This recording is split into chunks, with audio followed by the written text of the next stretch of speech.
I went through periods where I thought about the attack. I had confided in some close friends that I had had an experience with sexual assault. Occasionally, I stated that my assailant was a prominent lawyer or judge, but I did not use his name.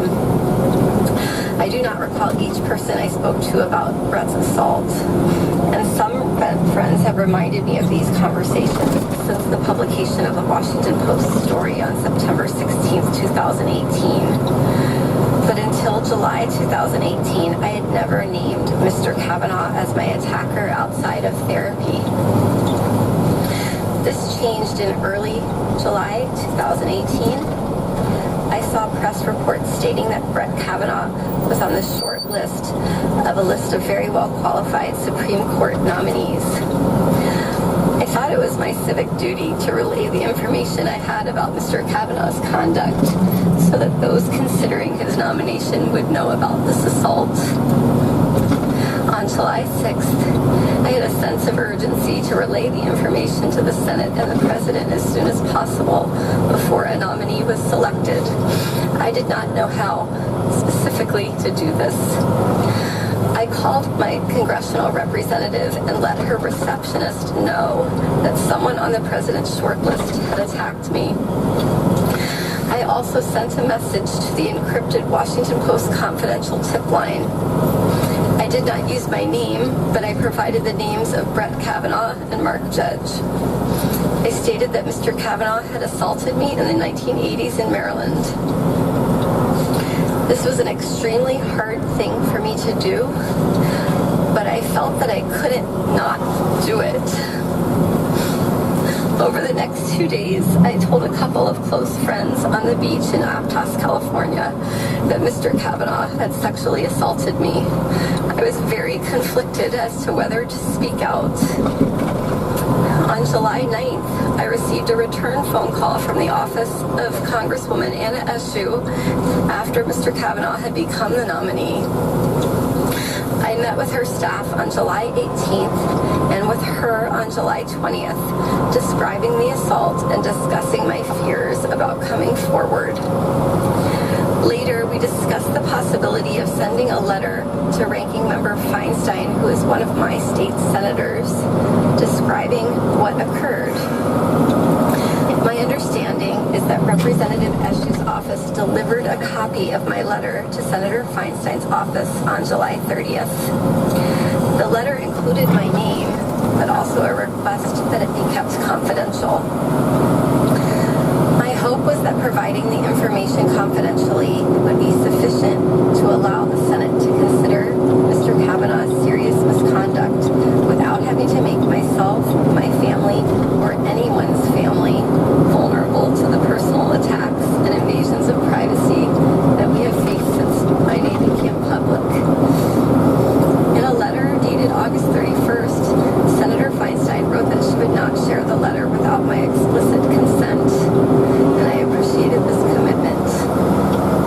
Sexual assault victims should be able to decide for themselves when and whether their private experience is made public.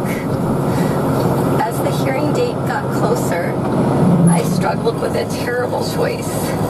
Do I share the facts with the Senate and put myself and my family in the public spotlight? Or do I preserve our privacy and allow the Senate to make its decision without knowing the full truth of his past behaviors? I agonized daily with this decision throughout August and September of 2018. The sense of duty that originally motivated me to reach out confidentially to the Washington Post and to Anna Eshoo's office when there was still a list of extremely qualified candidates, and to Senator Feinstein was always there, but my fears of the consequences of speaking out started to exponentially increase. During August 2018, the press reported that Mr. Kavanaugh's confirmation was virtually certain.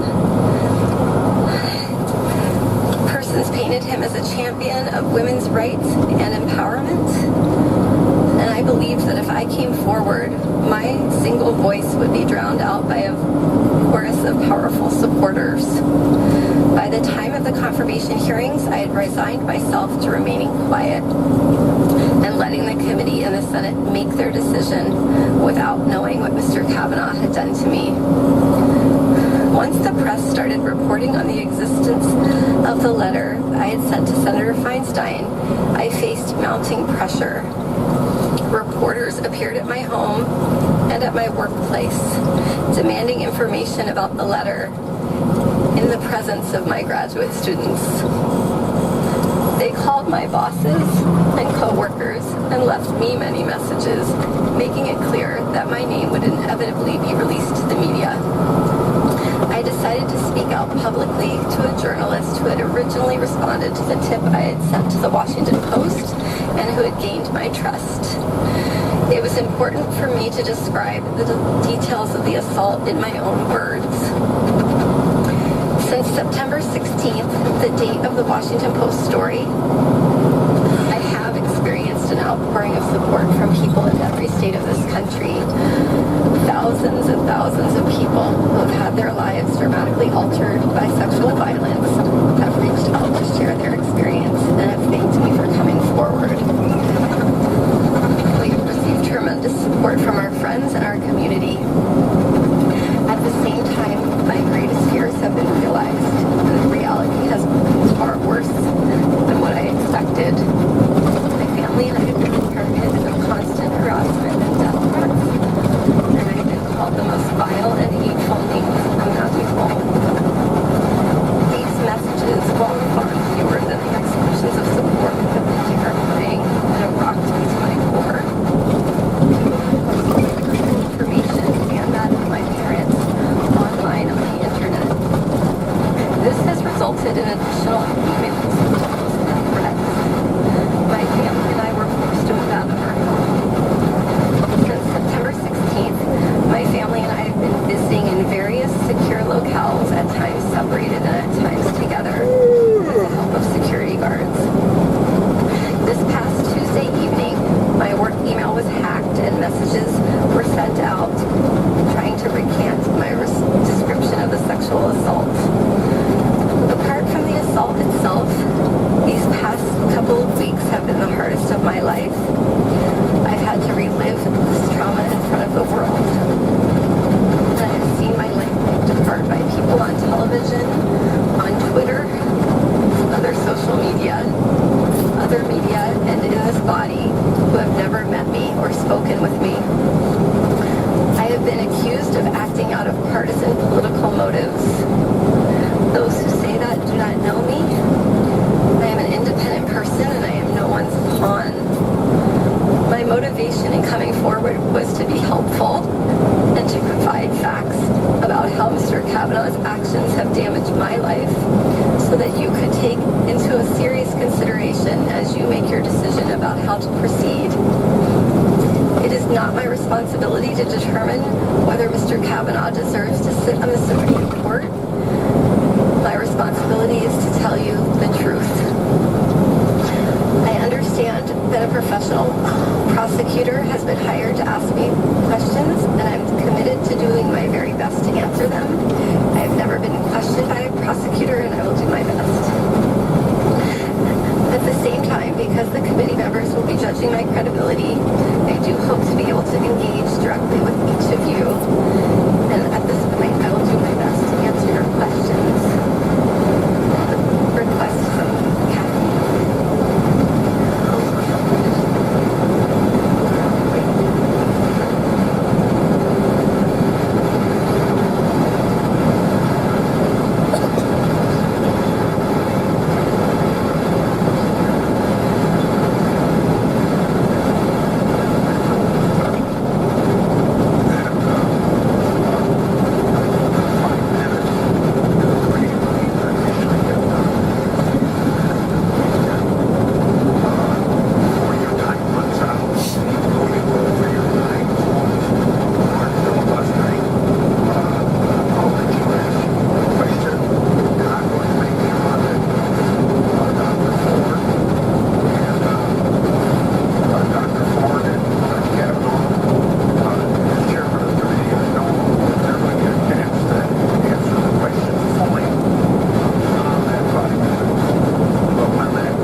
Ford or Judge Kavanaugh gets done, then we immediately go to the next person.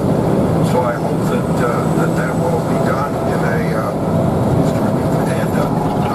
Dr. Ford, I'm told that you want a break right now, and if you do, that's fine. I'm okay. I got the coffee. Thank you very much. I think I can proceed and sip on the coffee. Nobody can mix up my coffee right, so I'm pretty fortunate. So now, with that, Ms. Mitchell, you have my 5 minutes to ask questions. Good morning, Dr. Rachel Mitchell, the sex crimes prosecutor from Arizona. I just wanted to tell you the first thing that struck me from your statement this morning was the reply. And I sorry. That's not right. I noticed.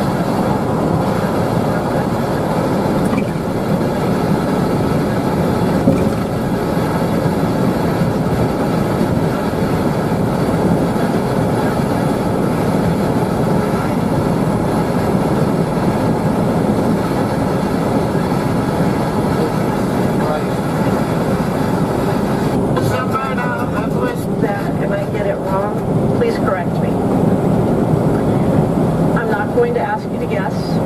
I know it was a long time ago.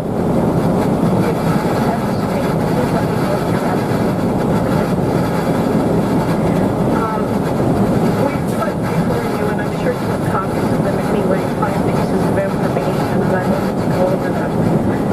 The first is a screenshot of a WhatsApp texting between you and somebody at the Washington Post. Do you have that in front of you? Yes. The first 2 texts were sent by you on July 6th.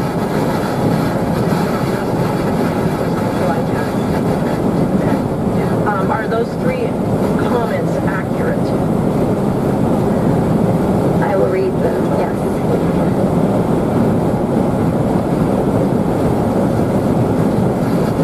So there's one correction. Okay. I've misused the word bystander as an adjective. Okay.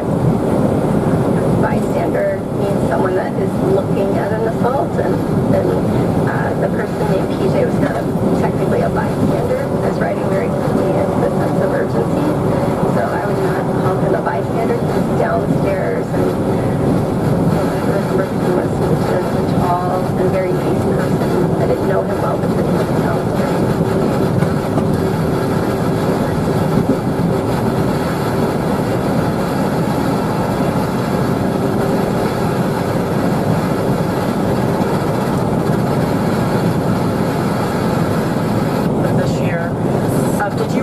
Yourself? I did. And since it's dated July 30th, did you write it on that date? I believe so. It sounds right. I was in Rehoboth, Delaware at the time. I could look into my calendar and try to figure that out. Was it written on or about that date? Yes. I traveled, I think, the 26th of July to Rehoboth, Delaware. So that makes sense because I wrote it from there. Okay. Is the letter accurate? I'll take a minute to read it. I can read fast.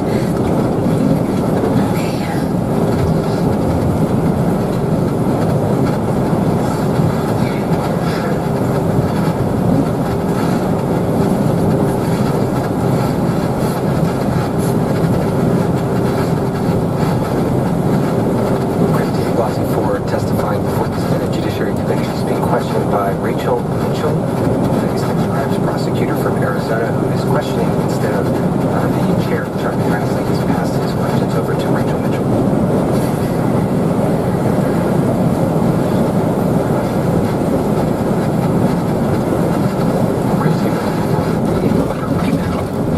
To tell Rachel Mitchell whether it is accurate.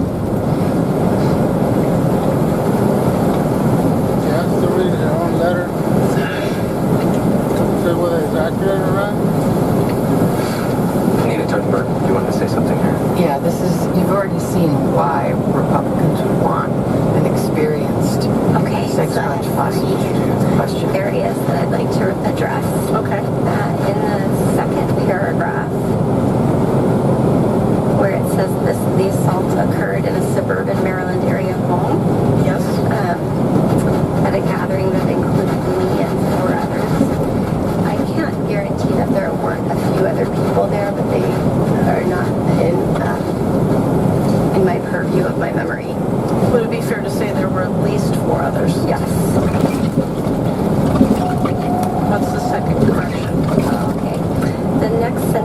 conversations with Kavanaugh physically pushed me into the bedroom.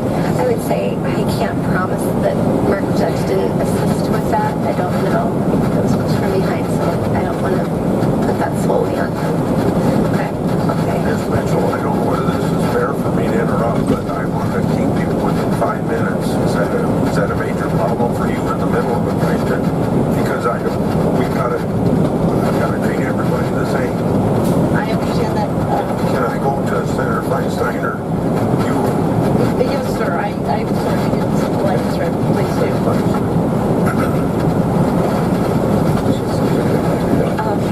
I see. Okay.